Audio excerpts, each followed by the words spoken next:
Hello. Well, attendance this week is sitting nicely just below 94%, which for this time of year is pretty good. So thank you very much to all of you who are working hard to make sure your son and daughter come into school whenever they can. We would like to get it up to 94.6 and we will work on that. This week we saw two very important events at the school. The first was on Wednesday, which was Remembrance Day, and I was so very, very proud of our students. Despite it being break time for some of our students, when the cannon sounded at Lewes Castle, which we heard loud and clear, our students stood reflecting and remembering for the 2-minute silence. Just stock still in the playground. All of them just littered across the playground. It was astonishing to see, and it made us all feel very, very warm inside and very, very proud of them. I wish we'd taken a photograph, but it wouldn't have been appropriate. And of course, Friday is Children in Need Day. And once again, we're disappointed that we can't have our usual cake sales and all the events that we usually organise. So we are just responding to the National Non-Uniform Day, Come As Yourselves. So Friday, come as yourself, and please put some money into parent pay as your contribution to Children in Need. And can I remind you, of course, that coloured hair, jewellery, makeup and hoodies are still not part of what we would like to see on Friday. There was some confusion last week when the government guidelines came out about after-school clubs. At the beginning they said no after-school clubs at all, but when we made some noises through the unions, they did acquiesce and agree that we could hold homework clubs and after-school clubs for catching up. So Year 11 intervention clubs and homework clubs are now running again and have been this week. If you have any questions about after-school clubs and are not sure whether they're running or not, just contact reception and they will help you with that.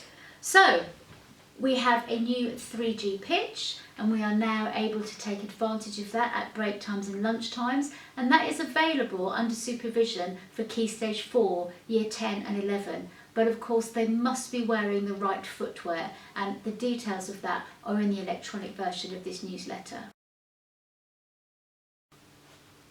And in case they ask, I know the Year 7, 8s and 9s aren't using the 3G pitch, but they do have access to the tennis courts at break times and lunch times. Talking of football, Get the Ball Rolling is a new initiative for girls in football and is being run by Ringmer AFC, details of which are attached to this newsletter, so come on girls, get involved, you know how much I love football. We are faced with all sorts of disappointments, and as we continue to get closer to Christmas, we realise that we can't hold some of our Christmas events. We won't be able to go to Ringmer Church this year and have our usual carol service, and we won't be able to hold some of the other events that we'd like to at Christmas. We can, however, provide you with hopefully a virtual Christmas performance. So Miss Urquhart has asked if there's anybody out there who would like to film a musical performance or a song that they'd like to sing. Doesn't have to be Christmas themed, but it would be nice. Then please do so, because we'd like to put together our virtual Christmas performance as a film. So all you musicians, all you singers out there, let's get going and have some fabulous music at Christmas, even if it's only virtually. Miss Urquhart tells me there will be achievement points available, and these achievement points will not only go to your own personal tally, but will go towards your house total. Which reminds me, our new house system has now been released. The students this week were told which house they would be in, and we're asking them to join in with an art competition to design their own personal house logo. So have a conversation, find out which house your son and daughter are in, and see if there are any budding artists out there who'd like to design the logos for their house.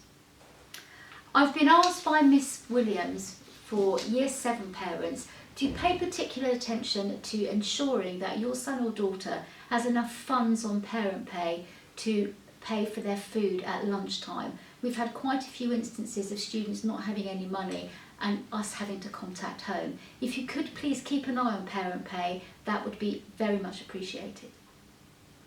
And finally, as always, our safeguarding focus. There has been a recent survey online about young people and their activities online. Now, of course, whenever we talk to our sons and daughters about their activities online, it tends to be advice, guidance, checking up on them, making sure they're not doing things they shouldn't do.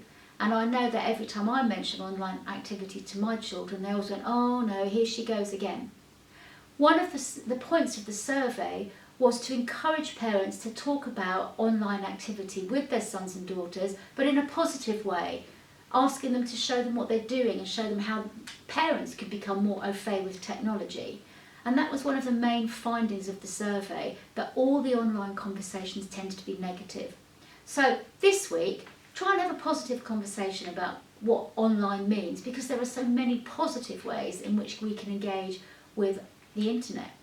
I've sent you a link to the survey so you can have a look at some of the other things that make very interesting reading. I hope you have a lovely weekend. I will speak to you soon.